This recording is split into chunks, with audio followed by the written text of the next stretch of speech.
A conservationist with long-standing ties to North Carolina is helping in the recovery mission after the D.C. plane crash. Riverkeeper Dean Naujoks was out on the Potomac River yesterday downstream from the crash site, and he was gathering debris.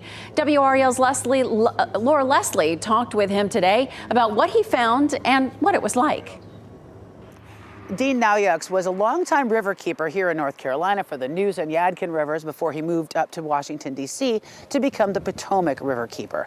Riverkeepers are conservationists who advocate for healthy rivers. They know their rivers like an old friend, so it only makes sense that they be called on in case of a tragedy.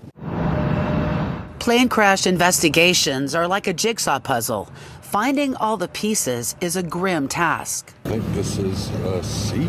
A window from the plane. This is definitely part of the seat. Dean Naujoks has been the Potomac Riverkeeper for a decade. It was eerie. You know, you're going along and you're just doing a transect looking for, objects in the water. After the crash, Naujoks helped search for debris downriver from the crash site, picking up pieces to bring back to investigators from areas most boaters don't know about or can't get to. These manuals from the flight. This is landing gear stuff.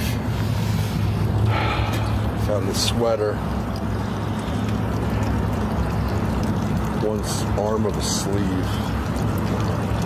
Sweatshirt, and all these pieces of the plane and wreck are just covered in jet fuel, and you can smell the jet fuel. It's pretty bad. Quite frankly, you're terrified that you might come across the body part or something like that. I was praying that that was not going to be the case, and thankfully it wasn't. But Naujoks said finding the personal items, like the sweater, still brought home to him the sheer scale of the human loss. My heart goes out to all the families of the victims, and it's just a really sad day on the river.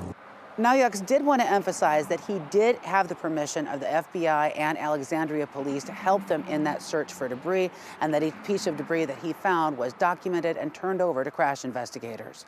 Laura Leslie, WRAL News, Raleigh. Boy, what an amazing tie to our area, and to be that person that found that sweater and things that are so personal, that must have been so difficult. It's close to home. Sure.